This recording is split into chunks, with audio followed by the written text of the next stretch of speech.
Hello students, this is Dr. Rajiv Dubey. आज sexual reproduction in flowering plant के video lecture part 4 में megasporogenesis, development and structure of embryo sac के बारे में देखा जाएगा। यह चैप्टर बहुत ही इम्पोर्टेंट है। आप चाहे नीट या एम्स या जिपमर या बोर्ड दे रहे हों तो इस चैप्टर के हर एक वीडियो लेक्चर को आप ज़रूर ध्यानपूर्वक देखिए। आर दुबे रे चैनल बिल्कुल फ्री है, इसमें कोई चार्ज भी नहीं देना है। इस चैनल को सब्सक्राइब भी कीजिए, जिससे जब मैं कोई नया वीडियो अपलोड करूं तो आप तक तुरंत पहुंचे। वीडियो को अच्छे से देखिए। कोई भी यदि क्वेरी है या डाउट है तो आप कमेंट सेक्शन में दीजिए मुझे, मैं ज़रूर उसका रिस्पॉन्स करूँगा। तो आज जो सबसे पहला टॉपिक है इस वीडियो लेक्चर का वह है मेगास्पोरोजेनेसिस। तो जो मेगास्पोरोजेनेसिस है, क्या है मेगास्पोरोजेनेसिस देखना है। तो यहाँ पे देख रहे हैं कि ये स्ट्रक्चर जो बना हुआ है, इसमें ये इंटुगमेंट है। जैसे एक ओव्यूल जैसा ही बताया गया, तो ओव्यूल का स्ट्रक्चर पिछले लेक्चर वीडियो में तो इसका कुछ पार्ट दिखाया गया है, जिसमें इंटुगमेंट ये दिख रहा है और जो न्यूक्लियस यानी मेन बॉडी पार्ट होता है वो दिखाया जा रहा है। और इसमें एक जो है मेगास्पोर मदर सेल बना हुआ दिख रहा है, जो इस ओव्यूल को ही कहा जाता था मेगास्पोरेंजियम। जैसा कि पहले ही बताया गया था कि मेगास्पोरेंजियम वो स्ट्रक्चर होता है जिसमें कि मेगास्पोर मदर सेल या मेगास्पोर बनते हैं, उसे कहते हैं मेगास्पोरेंजियम। तो इस मेगास्पोरेंजियम या ओव्यूल के भीतर मेगास्पोर मदर सेल दिखाई दे रहा है। ये मेगास्पोर मदर सेल जो कि डिप्लॉयड होता है, ये मियोसिस डिवीज़न करके हैप्लॉइड 4 हैप्लॉइड मेगास्पोर बनाता है। तो मेगास्पोरोजेनेसिस क्या है, तो आप बताएंगे मेगास्पोर मदर सेल द्वारा मियोसिस डिवीज़न करके हैप्लॉइड मेगास्पोर बनाने की प्रक्रिया को मेगास्पोरोजेनेसिस कहते हैं। तो ये जो है मियोसिस डिवीज़न होता है मेगास्पोर मदर सेल में। ये जैसे यहाँ पर ये मियोसिस डिवीज़न हुआ, मियोसिस, और इस मियोसिस के फलस्वरूप यहाँ पर 4 हैप्लॉइड दिख रहे हैं। 4 जो है मेगास्पोर बन रहे हैं और सभी ये मेगास्पोर हैप्लॉइड होते हैं। तो मेगास्पोरोजेनेसिस में 4 हैप्लॉइड मेगास्पोर बनते हैं। जो ये 4 हैप्लॉइड मेगास्पोर बनते हैं जो प्रायः जो है लीनियर दिख रहे हैं, एकदम सीधे लीनियर टेट्राइड मैनर में अरेंज रहते हैं। इन 4 मेगास्पोर में से देखिए 4 मेगास्पोर दिख रहे हैं, इसमें से केवल एक जो मेगास्पोर है यह फंक्शनल रहता है, और इसी फंक्शनल मेगास्पोर से ही आगे चल करके फीमेल गैमेटोफाइट या एम्ब्रियो सैक का फॉर्मेशन होता है। इस तरह से ये जो फंक्शनल मेगास्पोर है, यह फीमेल गैमेटोफाइट की फर्स्ट सेल होती है, जबकि जो शेष 3 है ये मेगास्पोर, ये 1 2 3, ये 3 जो शेष मेगास्पोर हैं ये डीजेनरेट हो जाते हैं। देख रहे हैं 3 डीजेनरेटिंग मेगास्पोर, ये डीजेनरेट हो जाते हैं धीरे धीरे। इस प्रकार ये देखिए धीरे धीरे क्या होंगे, डीजेनरेट हो जाते हैं, डीजेनरेटिंग मेगास्पोर जो है ये हो जाते हैं। इस प्रकार एक मेगास्पोर से एम्ब्रियो सैक या फीमेल गैमेटोफाइट के विकास को मोनोस्पोरिक कहते हैं।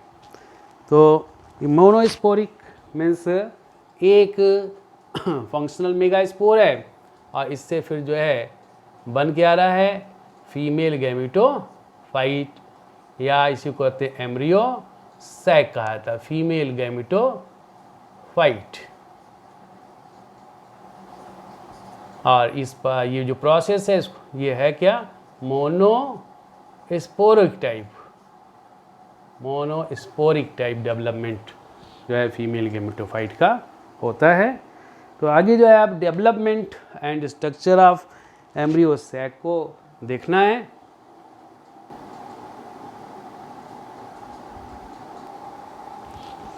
तो ये जो डेवलपमेंट ऑफ एम्ब्रियो सैक या फीमेल गेमेटोफाइट है ये देखना है। तो पहले ये क्लियर हो जाना चाहिए गेमेटोफाइट क्या है। तो फाइट मीन्स क्या होता है, प्लांट। तो जहाँ फाइट टर्म है इस मीन्स होता है प्लांट रिलेटेड जो है पार्ट की बात हो रही है। तो आप कहेंगे the phase of plant which contain the female gamete is called female gametophyte.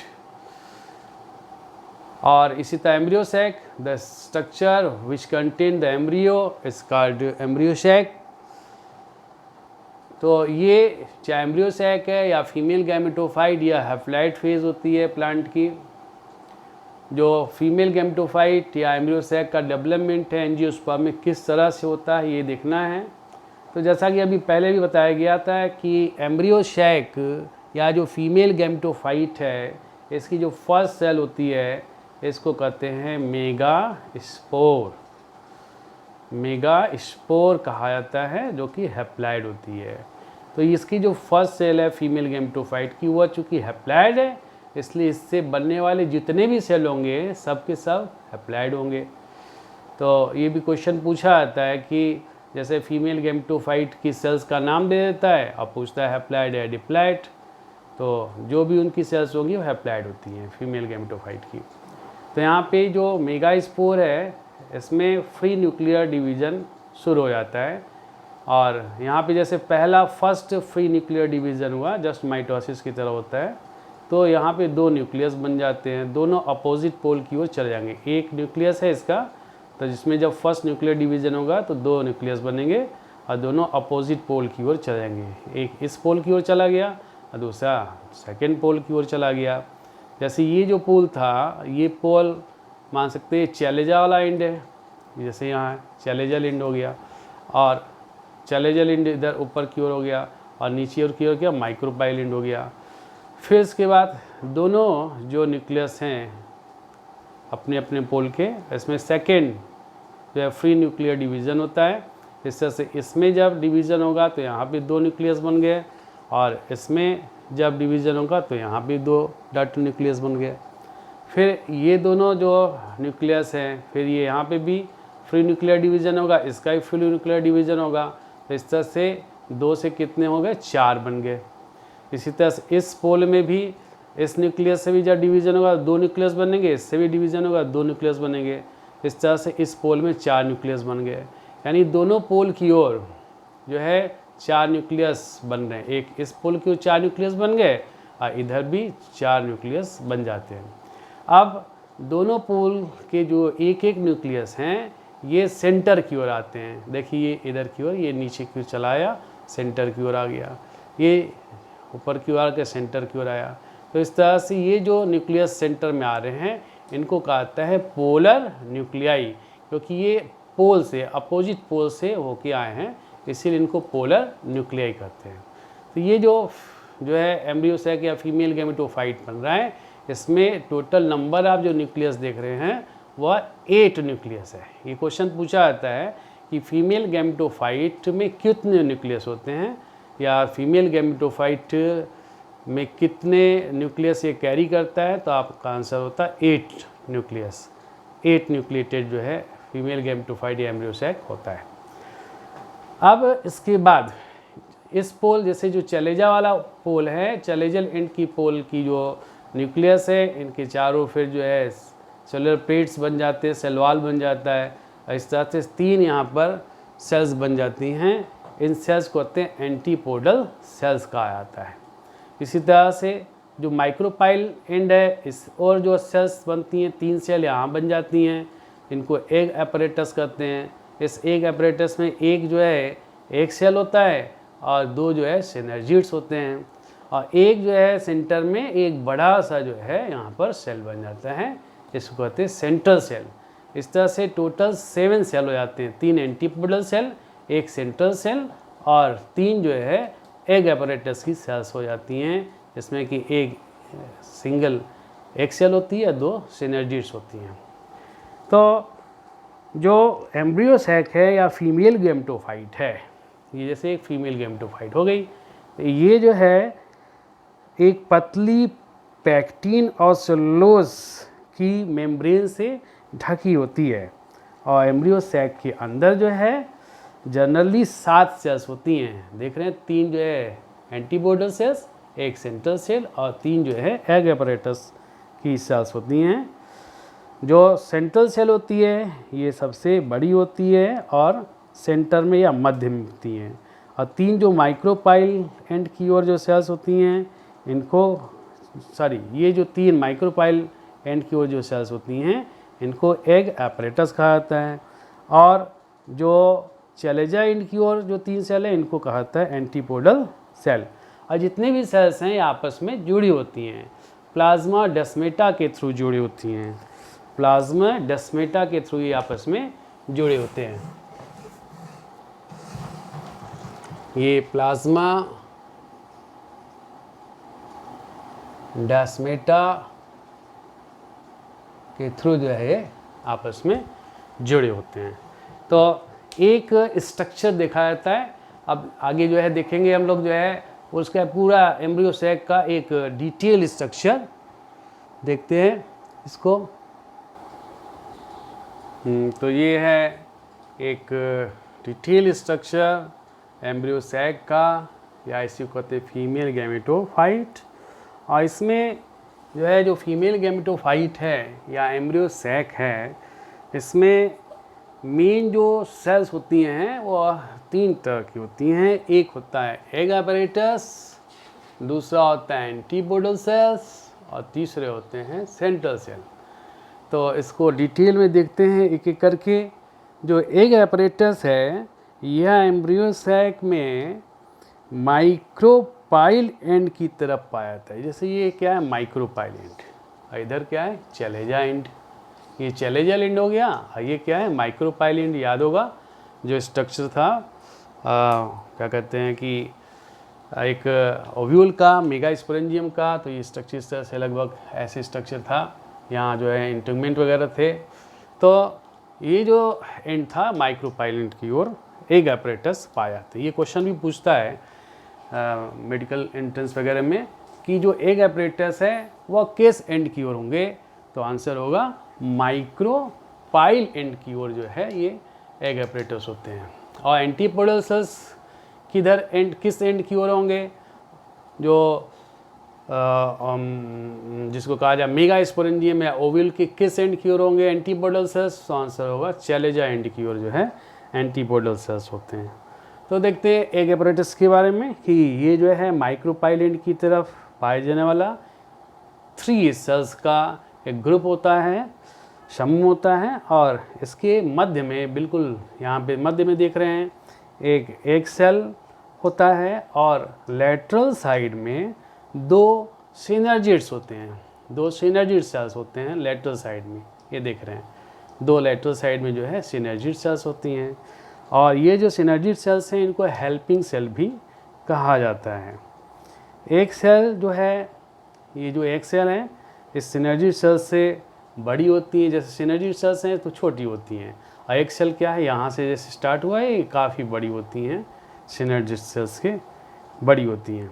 और इसी एक सेल को फीमेल गैमीट भी कहा जाता है या oosphere भी कहा जाता है। याद रखिएगा फीमेल गैमीट या oosphere भी कहा जाता है, फीमेल गैमीट कहा जाता है इसको, एक सेल को। जो सिनर्जिड सेल्स हैं इसमें लेटरल साइड्स में थोड़ा हुक्स पाए जाते हैं और फिलीफॉर्म ये apparatus पाए जाते हैं।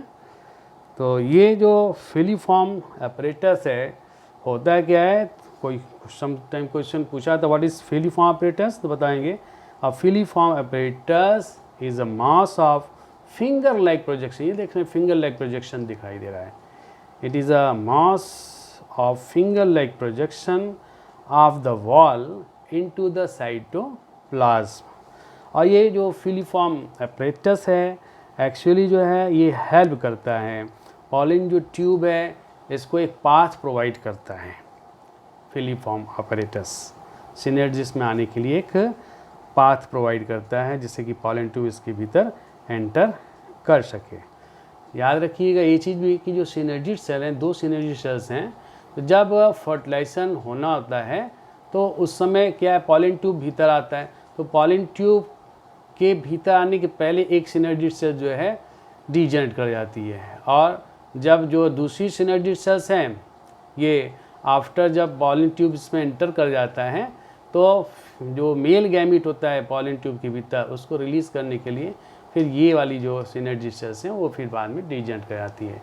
तो अल्टीमेटली ये दोनों हेल्पिंग सेल्स क्या होती हैं, डीजनरेट कर जाती हैं। लेकिन इनके कार्य भी क्या क्या हैं, तो न्यूक्लियस से जो भी न्यूट्रिएंट्स होते हैं इसको एब्जॉर्ब करने का काम जो है सिनर्जिड सेल्स करती हैं, और साथ ही साथ और जो कार्य है इनका सिनर्जिड सेल का, पॉलन ट्यूब को अट्रैक्ट करने के लिए केमिकल का सिक्रीशन भी इन्हीं सिनर्जिड सेल्स के द्वारा किया जाता है।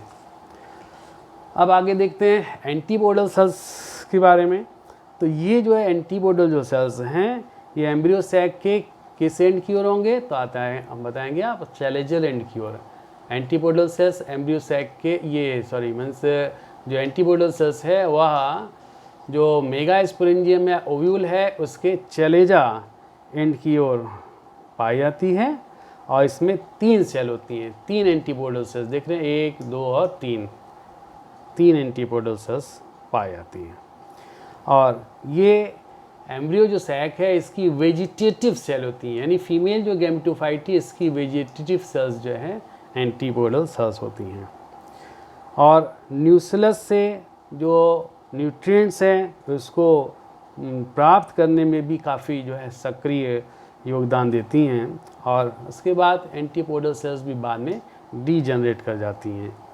लास्ट जो सेल है वह सेंट्रल सेल है, 1 होती हैं, इनकी संख्या 1 होती है, बट ये एम्ब्रियो सैक की जो सबसे बड़ी सेल होती है, देख रहे हैं काफ़ी बड़ी सेल होती है सेंट्रल सेल, और इसमें 2 पोलर न्यूक्लियाई होते हैं, और ये जो है फूड मटेरियल को भी स्टोर किया होता है सेंट्रल सेल।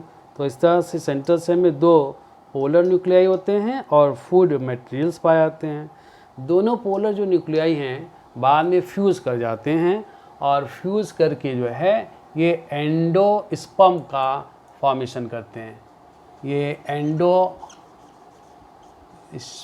जो है का फॉर्मेशन करते हैं, एंडोस्पर्म न्यूक्लियस का, या जो पोलर न्यूक्लियाई हैं तो ये फ्यूज़ हो जाती हैं, और फ्यूज़ होकर के जो है जैसा कि अभी बताया गया कि ये फ्यूज़ करेंगी, और फ्यूज़ करने के बाद जो है ये सेकेंडरी न्यूक्लियस का फॉर्मेशन करती हैं। तो जो पोलर न्यूक्लियाई हैं ये पोलर न्यूक्लियाई फ्यूज़ करती हैं, फ्यूज़ करके जो है सेकेंडरी न्यूक्लियस का फॉर्मेशन करती हैं। पोलर न्यूक्लियाई ये फ्यूज़ करती हैं और फ्यूज़ करके बनाती है सेकेंडरी न्यूक्लियस। इस तरह सेकेंडरी जो न्यूक्लियस है वो 2n कंडीशन का होता है। तो एम्ब्रियो सैक की ये एकमात्र ऐसी सेल है जो कि डिप्लॉयड सेल होती है, और उसके बाद आगे देखा जाएगा कि इसमें जब डबल फर्टिलाइजेशन में एक मेल गैमीट आकर सेकेंडरी न्यूक्लियस से मिलता है तब उसके बाद प्राइमरी एंडोस्पर्म न्यूक्लियस का फॉर्मेशन होता है जो कि 3n कंडीशन का होता है। जो इस प्रकार से आप देख सकते हैं कि जो एम्ब्रियो सैक है ये 7 सेल्ड स्ट्रक्चर होता है, इसमें से जो है 2 synergid cells, 1 egg cell, 1 central cell and 3 antipodal cell होती हैं, और 8 न्यूक्लिएटेड होता है। ये 1 2 3 4 एंड 5 एंड 3 8 जो है न्यूक्लियस। ये भी क्वेश्चन जो है हमेशा पूछा जाता है कि एक टिपिकल एम्ब्रियो जो सैक या फीमेल गैमेटोफाइट, ये इसमें नंबर ऑफ न्यूक्लियस कितने होते हैं, नंबर ऑफ सेल कितने होते हैं, तो हम बताएंगे it is 8 nucleated and 7 celled structure. Female gametophyte या female embryo sac is 8 nucleated and 7 celled structure. तो ये रहा डिटेल एम्ब्रियो सैक का डिटेल स्ट्रक्चर। आगे जो है फिर पॉलिनेशन क्या है इसके बारे में देखा जाएगा नेक्स्ट वीडियो लेक्चर में। आप लोग जो है इसका नोट्स बना लेंगे, वीडियो को ज़रूरत के अनुसार रोक करके उसका नोट्स बनाएं, तो काफ़ी जो है ये फ्रूटफुल होगा। और इस चैनल को आप ज़रूर जो है सब्सक्राइब कीजिए, लाइक कीजिए, शेयर कीजिए, जिससे कि मैं कोई भी नया अपलोड करता हूँ वीडियो लेक्चर तो आप तक तुरंत ये पहुँचे। Thank you.